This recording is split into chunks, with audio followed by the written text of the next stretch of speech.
स्वागत है आपका हमारे YouTube चैनल हानी वॉइस में। चलते हैं एक नई कहानी पर। मौसी पहली रात जिद करके देवर के कमरे में सो गई। मौसी को बड़ा समझाया मगर वो ना मानी। दूध का गिलास गर्म करके पिया और सो गई। मैं भी सुबह की काम करके थकी हुई थी। देवर को बोला, मैं सोने जा रही हूँ, तुम्हें जिधर जगह मिले सो जाना। सुबह देवर के कमरे में गई तो होश उड़ गए। उस रात देवर की शादी हुई तो वो बड़ा खुश था क्योंकि उसकी बीवी बड़ी खूबसूरत थी। पूरा दिन उसने बड़ी बेताबी के साथ गुजारा था, मगर उस वक्त वो गुस्से में आ गया जब बीवी के साथ आई मौसी ने कमरे से बाहर जाने से इनकार कर दिया। घर में थोड़े बहुत मेहमान मौजूद थे, इसलिए देवर ने गुस्सा थूक दिया और मेरे कमरे में आकर कहने लगा, भाभी ये गुलाब के साथ कांटा क्यों ले आई? देवर की बात सुनकर मैंने उसे बड़ी नासमझी से देखा क्योंकि मुझे उसकी बात समझ नहीं आ रही थी। कौन सा गुलाब और कैसा कांटा? ये सब तुम क्या बात कर रहे हो? मेरी बात सुनकर देवर को फिर से गुस्सा आ गया। कहने लगा, मेरी बीवी के साथ जो एक औरत आई है वो कहती है मैं अपनी भांजी के साथ बेड पर ही सोऊंगी। देवर की बात सुनकर मैं हक्का बक्का रह गई। बुढ़िया का दिमाग तो खराब नहीं हो गया? ये उस बुढ़ापे में जूते खाने वाली बातें क्यों कर रही है? भला उसने अपनी शादी की रात किसी और को अपने कमरे में सोने दिया था जो तुमसे ये बात कह रही है? देवर की मासूम सी शक्ल देखकर मुझे उस औरत पर बहुत ही गुस्सा आया। देवर को हाथ से पकड़ा और सीधा उसके कमरे में पहुंच गई। मौसी, मेरा देवर क्या कह रहा है? मैंने बगैर किसी बात के मौसी से पूछ लिया क्योंकि मुझको भी तब बहुत ही गुस्सा आया था। वो भोली बनकर कहने लगी, मैंने तुम्हारे देवर को क्या कह दिया है? मुझे मौसी के इस भोलेपन पर बहुत ही गुस्सा आया था। इतनी उम्र की हो गई मगर बुढ़िया का बचपन नहीं गया। लेकिन मुझे एहसास हुआ कि घर में मेहमान थे, इसलिए मैंने नरमी के साथ पूछा, मौसी मेरा देवर कह रहा है आपने कहा है मैं आज की रात दुल्हन के साथ ही उसके बेड पर सोऊंगी। मेरी बात सुनकर मौसी कहने लगी, हाँ मैंने बिल्कुल ऐसा ही कहा है। मौसी की बात सुनकर मैंने दुल्हन की तरफ देखा जो परेशान हो गई थी। उधर मेरे देवर को भी गुस्सा आ रहा था क्योंकि रात के 12 बजने वाले थे। घर में सब सोने की तैयारी कर रहे थे और हमने मौसी के लिए कमरा भी साफ कर दिया था, मगर हम तीनों उस मौसी को वजह से अब तक जागे हुए थे। इसलिए मैंने बात को संभालते हुए मौसी से कहा, मौसी तुम्हारी शादी नहीं हुई थी क्या? यह सुनकर मौसी कहने लगी, हाँ बड़ी धूमधाम से हुई थी। उसकी बात सुनकर अंदर ही अंदर हंसी आ गई, मगर मैंने हंसी दबा ली क्योंकि देवर को और गुस्सा आ सकता था। इसलिए मैंने मौसी से पूछा, तो तब तुम भी किसी को साथ ले गई थी और वो शादी की पहली रात तुम्हारे साथ सोई थी? मेरी बात पर मौसी को गुस्सा आ गया। वो कहने लगी, तौबा कैसी बेशर्मी की बातें कर रही हो? अरे मेरे कमरे में कोई घुसकर तो देखता, मैं उसका मुंह तोड़ देती। मैं तो मौसी की दिलेरी पर हक्का बक्का रह गई। देवर का पारा और ऊपर होने लगा। देवर का गुस्सा देखकर उसकी बीवी बेचारी रोने लगी। मैंने उससे कहा, अरे तुम तो चुप कर जाओ, ये मजाक कर रहा है। फिर मैंने मौसी की तरफ देखा और कहा, मौसी उन दोनों की शादी हुई है, तुम क्यों कबाब में हड्डी बन रही हो? मेरी बात सुनकर मौसी गुस्से से कहने लगी, मैं कबाब में हड्डी नहीं बन रही। दरअसल परी मेरी बेटी नहीं है, मैंने उसे जन्म नहीं दिया, मगर जब उसकी माँ मरी थी तो उसने कहा था कि मेरी बेटी का बहुत अच्छे से ख्याल रखना। मैंने अच्छा रिश्ता देखकर उसकी शादी तो कर दी, मगर अभी ये कम उम्र है, इसलिए अपने देवर से कहो कि 1 साल तक उसके पास ना आए। अगर उसे कमरे में सोने का शौक है तो सोफे पर सो जाए। ये सुनकर मैंने देवर की बीवी की तरफ देखा और कहा कि तुम कितने साल की हो? वो शर्माते हुए कहने लगी, मैं 19 साल की हूँ। यह सुनकर मौसी कहने लगी, नहीं ये तो 16 साल की है, मैंने डॉक्यूमेंट पर इसकी उम्र ज्यादा लिखवाई थी। यह सुनकर देवर ने अपना सर पकड़ लिया, जबकि मैंने देवर की बीवी से कहा, तुम भी अपनी मौसी को समझाओ। ये सुनकर वो कहने लगी, माँ के मरने के बाद मौसी ने ही मुझे पाला है, इसलिए जो ये बात कहती है मैं मान लेती हूँ। बीवी की इस बात पर देवर को गुस्सा आ गया। मैं जानती थी कि मेरा देवर गुस्से का बहुत ही तेज था, किसी की बात कम ही बर्दाश्त करता था। उधर मैंने ये भी देख लिया था कि मौसी भी मेरे देवर से कुछ कम नहीं थी, वो भी जिद पर अड़ गई थी। उसे समझाना मुश्किल था, इसलिए मैंने देवर का हाथ पकड़ा और उसे अपने कमरे में ले आई। वो गुस्से से कहने लगा, भाभी मुझे मेरे कमरे में जाना है, मैं उसे अपने कमरे से कैसे निकालूं? मैं जानती थी कि देवर को अपनी दुल्हन के पास जाने की जल्दी थी, मगर मैं ये भी देख चुकी थी कि वो मौसी भी इतनी आसानी से नहीं निकलने वाली थी। इसलिए मैंने देवर से कहा, तुम जानते हो घर में मेहमान हैं, इसलिए लड़ाई झगड़ा मत करो, तुम मेरे कमरे में आराम से बैठो, मैं तुम्हारे लिए दूध लेकर आती हूँ। मैं ये कहकर किचन में आ गई। फ्रिज से वो दूध निकाला जो मेरा पति अपने भाई के लिए लाया था। दरअसल मेरा पति दूसरे शहर में नौकरी करता था, इसलिए वो शादी खत्म होते ही चला गया। मगर जाते जाते मुझे खास दूध दे गया और कहने लगा, ये दूध नहीं बल्कि ताकत का खजाना है, यह हर रात मेरे भाई को गर्म करके याद से पिला देना। मैंने पति की बात को मानते हुए वही दूध गर्म किया और उसे लेकर देवर के पास ले आई। चलो शाबाश, गुस्सा थूक दो और जल्दी से ये दूध पी लो, ये तुम्हारा भाई खास तुम्हारे लिए दूसरे शहर से लाया है। यह सुनकर देवर कहने लगा, अरे भाभी, उसे दूध में ऐसी क्या खास बात है। मैं ये बात उसके सामने कहने से शर्माई तो देवर के कान में बता दिया कि इस दूध में ऐसे भी क्या खास बात थी। ये सुनकर देवर हंसने लगा और वो मौसी कमरे से निकलेगी तभी तो ताकत आजमाने का वक्त आएगा। मैंने देखा देवर को फिर से गुस्सा आने लगा था, इसलिए मैंने उससे कहा, आज की रात तुम मौसी को वही सोने दो, कल वो अपने घर चली जाएगी।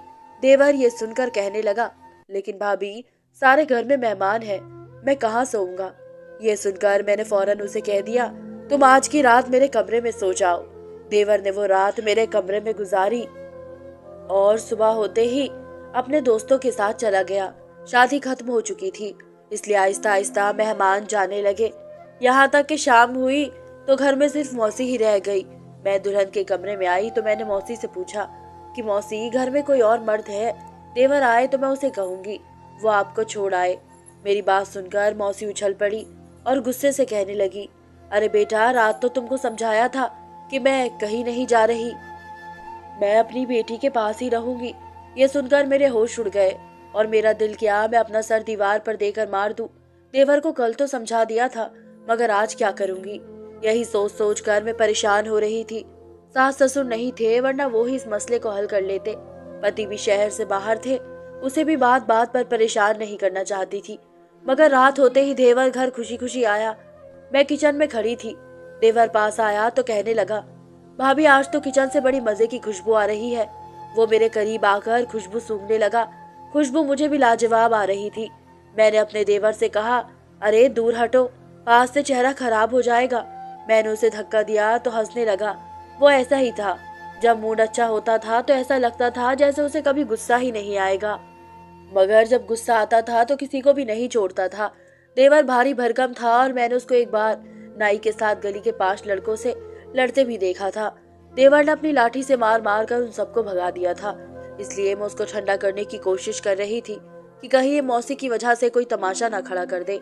आज तुम्हारा मनपसंद खाना बनाया है, शुक्रिया भाभी, कहकर वो खुश हो गया और कहने लगा, है भाभी, तुम कितनी अच्छी हो, आज मुझे बहुत ही भूख लगी थी। मैंने उसकी खुशी देखी तो उससे कहा, बैठो, मैं खाना लगा देती हूँ। ये सुनकर वो कहने लगा, अरे नहीं, आज तो खाना अपनी बीवी के साथ ही खाऊंगा, और हाँ, आज वो खास दूध पिलाने के बाद मुझे मेरी बीवी के पास भेज देना, आज मुझे उसकी बहुत जरूरत पड़ने वाली थी। ये कहकर उसने अपनी आंखें दबाई और फौरन बाहर की तरफ भागा। अरे रुको तो सही, मैं उसे पीछे से पुकारती रह गई, मगर उसने मेरी कोई बात नहीं सुनी थी। मैं जानती थी अब क्या होने वाला था। मैंने कितनी मोहब्बत और मेहनत से खाना बनाया था। मैंने सोचा था देवर आएगा तो उसे किचन में ही खाना खिला दूंगी, क्योंकि वह बेचारा सुबह से भूखा था। खाना खाने के बाद मैं उसे बताऊंगी मौसी आज की रात भी नहीं जा रही थी, मगर वो इतना खुश था कि मेरी बात ही नहीं सुनी। मैं सर पकड़कर बैठ गई थी। तभी मुझे देवर की आवाज सुनाई दी, भाभी, भाभी, इधर आओ। देवर मुझे पुकार रहा था। मैंने गैस बंद किया और बाहर आ गई। मैंने देखा देवर और मौसी फिर से आमने सामने थे और लड़ाई शुरू हो चुकी थी। मुझे देखते ही देवर कहने लगा, भाभी, मुझे अपनी बीवी की मौसी के यहाँ रहने पर कोई एतराज नहीं है। ये चाहे तो सारी जिंदगी हमारे साथ रह सकती है, हमें खाने पीने की कमी नहीं है, मगर उनसे कह दें कि अलग कमरे में सोए और हम दोनों पति पत्नी को अपने कमरे में अकेला छोड़ दे। देवर की बात सुनकर मैंने भी मौसी से कहा, देखे मौसी, बच्चों की तरह से जिद छोड़ दे। आप कब तक बेटी के साथ चिपकी रहेंगी? किसी ना किसी दिन तो आपने उसे अकेला छोड़ना है। मैंने मौसी को समझाने की कोशिश की, क्योंकि मैं जानती थी देवर उसे बहुत प्यार से कह रहा था, मगर जब उसका मूड खराब हुआ तो वो सब तमीज भूल जाएगा। मगर मौसी न जाने किस मिट्टी की बनी हुई थी। कहने लगी, मैंने ये कब कहा है कि मैं यहीं सारी जिंदगी रहना चाहती हूँ? मेरा अपना घर मौजूद है, मैं कुछ दिनों बाद यहाँ से चली जाऊंगी, मगर जब तक मैं यहाँ हूँ बेटी के साथ सोऊंगी। ये कहकर मौसी रोने लगी और देवर की बीवी भी उसे देखकर आंसू बहाने लगी। देवर को मौसी की इस एक्टिंग पर गुस्सा तो बहुत आया, मगर वो पी गया। एक नजर अपनी बीवी पर डाली। आज उसने मैरून कलर का सूट पहना हुआ था, जो कि उसकी गोरी रंगत पर बहुत ही सज रहा था। देवर ने एक ठंडी सांस भरी और मुझसे कहने लगा, भाभी मेरे लिए खाना ले आए। ये कहकर वो मेरे कमरे की तरफ चला गया। उसका मूड अच्छा देखकर मैं सुकून से हो गई थी। किचन में गई और सबका खाना उनके कमरे में दे दिया, जबकि मैंने खुद अपने देवर के साथ खाना खा लिया। शुक्र है उस रात कोई लड़ाई नहीं हुई थी। मैं किचन में बर्तन धोकर आई तो देवर के लिए दूध लेकर कमरे में आ गई। मुझसे दूध लेते हुए देवर कहने लगा, भाभी मुझे मौसी से ज्यादा अपनी बीवी पर शक होने लगा है। वो हर वक्त अपनी माँ से चिपकी रहती है। कहीं ऐसा तो नहीं है कि वो ही मुझे अपने कमरे में नहीं आने दे रही है और माँ को आगे कर देती है। देवर की बात सुनकर मैं चौंक गई। मेरा देवर इस बारे में बहुत ही गलत सोच रहा था। ये देखकर मैं डर गई, क्योंकि पति पत्नी का रिश्ता बहुत ही नाजुक होता है, जरा सी गलती से टूट सकता है। इसलिए मैंने देवर को समझाते हुए कहा कि परी बहुत ही अच्छी लड़की है, तुम उसके किरदार पे शक मत करो, बस वो अपनी मौसी से डरती है। तुम जल्दी से दूध पीकर सो जाओ। मेरी बात सुनकर देवर कहने लगा, भाभी रोज रोज दूध पिलाई जा रही हो, इतनी सारी ताकत का मैं क्या करूंगा। जाओ ना, अगर मौसी सो गई हो तो मेरी बीवी को चुपके से अपने कमरे में ले आओ। देवर का यह प्लान सुनकर मैं चौंक गई। अरे ना बाबा ना, तुम्हारी बीवी मेरे कमरे में आ गई तो मैं कहाँ सोऊंगी। ये सुनकर देवर कहने लगा, भाभी तुम्हारा पति घर पर नहीं है, तुम मौसी के साथ सो जाना। ये सुनकर मुझे हंसी आ गई और मैंने उसे कहा, चुप करके सो जाओ। देवर बेचारे ने बुरा सा मुंह बनाया और कहने लगा, अच्छा भाभी सुबह मौसी को किसी काम में फंसा देना, ताकि मैं अपनी बीवी से कुछ बात कर सकूं। प्लीज भाभी मेरे लिए इतना तो कर सकती हो। देवर ने मिन्नतें भरे अंदाज में कहा तो मैं राजी हो गई। सुबह मेरी आंख देर से खुली थी। मैं किचन में गई तो मौसी अपने लिए चाय बना रही थी। मुझे यही मौका अच्छा लगा, इसलिए मैं बिना आहट के उल्टे कदम वापस अपने कमरे में गई और देवर को नींद से जगाकर कहा, तुम्हारी बीवी कमरे में अकेली है। देवर ये सुनकर फौरन उठा, कहने लगा, और मौसी? उसने मेरी तरफ देखा तो मैंने किचन की तरफ इशारा किया। वो एकदम खुश हो गया और कहा, भाभी प्लीज उसे 1 घंटे तक किचन में उलझाए रखो, मैं आपकी देवरानी से 2-2 हाथ करके आता हूँ। ये कहकर देवर अपने कमरे की तरफ भागा। मैं फौरन किचन में आ गई ताकि मौसी को कमरे में जाने से रोक दूं, मगर मौसी मुझे देखते ही कहने लगी, मेहमान बेचारे खुद ही चाय बना रहे हैं और घर वाले अब जाग रहे हैं। मौसी की बात सुनकर मेरा दिल किया उनसे कह दूं, खुद को मेहमान समझती हो तो यहाँ से जाती क्यों नहीं। मगर ये सब उनसे ना कह पाती, क्योंकि उनका मूड खराब ना हो जाए। इसलिए मैंने मौसी से ये कहा, मौसी यहाँ बैठो, कभी मेरे साथ भी बात कर लिया करो, सारा दिन अपनी बेटी के कमरे में घुसी रहती हो।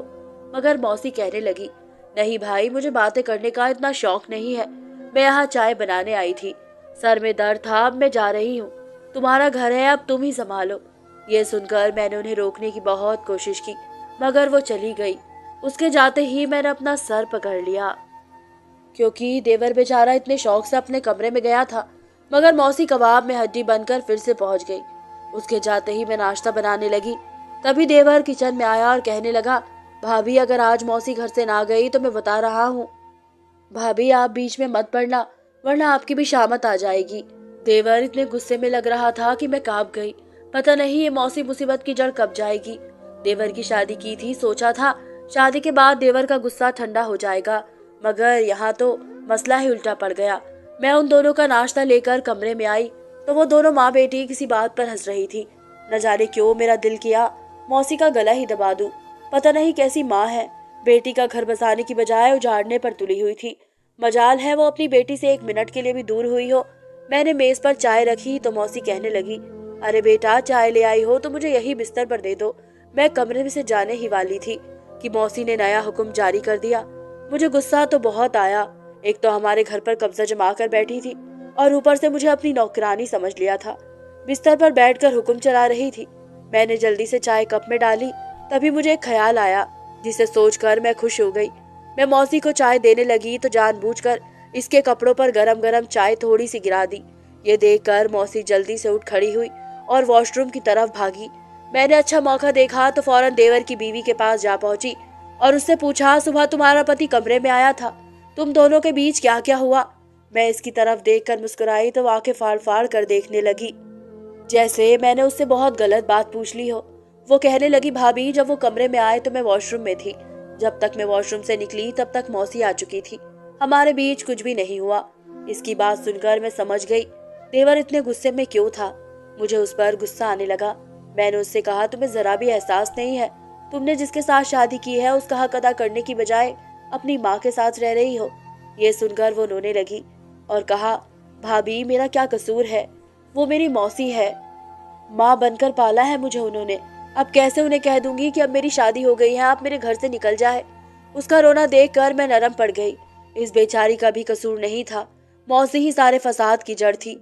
इसका ही खात्मा करना पड़ेगा। मौसी अभी बाथरूम से नहीं निकली थी, इसलिए मैंने देवर की बीवी से कहा, तुम्हारा पति गुस्से का बहुत तेज है। आज तुम्हारी मौसी को जान से मारने की धमकी दे गया है, इसलिए तुम मौसी को बचाना चाहती है तो मेरी बात मान लो। मेरी बात सुनकर वो परेशान हो गई और कहा, कौन सी बात? मैंने उससे कहा, मैं तुम्हें रात को नींद की गोली दे दूंगी, तुम वो रात को मौसी को घोल कर पिला देना, वो सो जाएगी और तुम दोनों मेरे कमरे में सो जाना। इस वक्त मौसी बाथरूम से निकल आई, इसलिए मैं इसका जवाब नहीं जान पाई, मगर मैंने सोचा कि अभी रात में बहुत वक्त पड़ा है, इसे सोने देती हूँ, फिर आराम से पूछ लूंगी। मगर इसके बाद मौसी 1 मिनट के लिए भी उसके पास से नहीं हटी और यूं शाम हो गई। मुझे पता था देवर अभी घर आता ही होगा, इसलिए मुझे उसके आने से पहले पहले मौसी का बंदोबस्त करना होगा। मैंने खाना बना लिया था, इसलिए मैंने चुपके से एक प्लेट में पेट खराब करने वाली गोली डाल दी थी और खाना लेकर कमरे में आ गई। मुझे देखकर मौसी कहने लगी, शुक्र है तुम जल्दी खाना ले आई, मुझे बहुत भूख लगी थी। मैंने जानबूझकर मौसी के सामने वही प्लेट रखी और वही बैठी रही ताकि मौसी प्लेट बदल ना सके। मगर उन दोनों माँ बेटी को मेरे प्लान का पता नहीं चला और मैं बर्तन लेकर किचन में आ गई। अब मैं अपने देवर के आने का इंतजार करने लगी, मगर इससे पहले ही गोली ने अपना काम शुरू कर दिया था। तभी तो मौसी दर्द से चिल्लाने लगी। मैंने कमरे में आकर वजह पूछी तो कहा, मेरे पेट में बहुत दर्द है, फौरन डॉक्टर को बुलाओ। मैंने पहले ही डॉक्टर को कॉल करके बता दिया था और बहुत कुछ समझा भी दिया था कि घर जाकर क्या करना था। थोड़ी देर बाद डॉक्टर घर आ गया। उसने आते ही प्लान के मुताबिक मौसी को नींद का इंजेक्शन लगा दिया और देवर की बीवी से कहा, उनको सारी रात आराम करने दे। डॉक्टर ये कहकर चला गया। मैंने देवर की बीवी से कहा, चलो मौसी को आराम करने दो, मैं तुम्हें अपना कमरा दिखाती हूँ। मैं इस बहाने से उसे अपने कमरे में ले गई। तभी मेरा देवर आ गया। मैंने सारी बात देवर को बता दी। ये सुनकर मेरे देवर की हंसी खिल गई। मैंने कहा, तुम जाकर अपनी बीवी के साथ बैठो, मैं तुम्हारा खाना लेकर आती हूँ। ये सुनकर देवर कहने लगा, खाना रहने दो भाभी, कहीं इस चक्कर में मौसी न उठ जाए, तुम बस मेरे कमरे में दूध भिजवा दो। ये कहकर देवर कमरे में चला गया। मैं इस रात मौसी के साथ बेड पर सो गई, जबकि देवर और उसकी बीवी को अपना कमरा दे दिया और उन दोनों को दूध पिलाकर सुला दिया। सुबह हुई तो मौसी चकराते सर के साथ उठी और बोली, ये कमबख्त किसकी नजर लग गई है मुझे, और उठकर वॉशरूम में चली गई। मगर तब मैंने देवर की बीवी को जगा दिया था। वो मौसी के पास आ गई। मौसी को उस दिन पता न चल सका कि हमने इसे बेहोशी का इंजेक्शन लगाकर इसे बेवकूफ बनाया था। देवर की बीवी ने भी इसे बताने की कोशिश नहीं की। इससे मुझे अंदाजा हुआ कि वो बेचारी भी मजबूर थी। मैं किचन में नाश्ता बनाने गई तो देवर मेरे पीछे आ गया। देवर बहुत खुश था, कहने लगा, भाभी तुमने मेरा दिल जीत लिया। उसने मेरा शुक्रिया अदा किया तो उसकी खुशी देखकर मैं भी खुश हो गई। अगली रात भी हमने मौसी के साथ यही किया तो उन्हें शक होने लगा, क्योंकि रोज रात को उसकी तबीयत खराब हो जाती थी। ये देखकर वो सब समझ गई थी कि कुछ तो गड़बड़ है, मगर उसने अपनी बेटी के खिले खिले चेहरे पर नजर डाली तो उसे अपनी गलती का एहसास हुआ। अगले दिन मौसी खुद ही देवर से बोली, बेटा आज मुझे अपने घर जाना है, मैं अपने घर जाना चाहती हूँ। देवर ने सुना ही था तो मौसी से कहने लगा, जी मौसी, और ये कहकर मौसी को गले लगा लिया और फिर उसी शाम देवर ने उनको विदा कर दिया। मौसी अपने घर वापस चली गई और मैंने भी चैन का सांस लिया। धन्यवाद दोस्तों।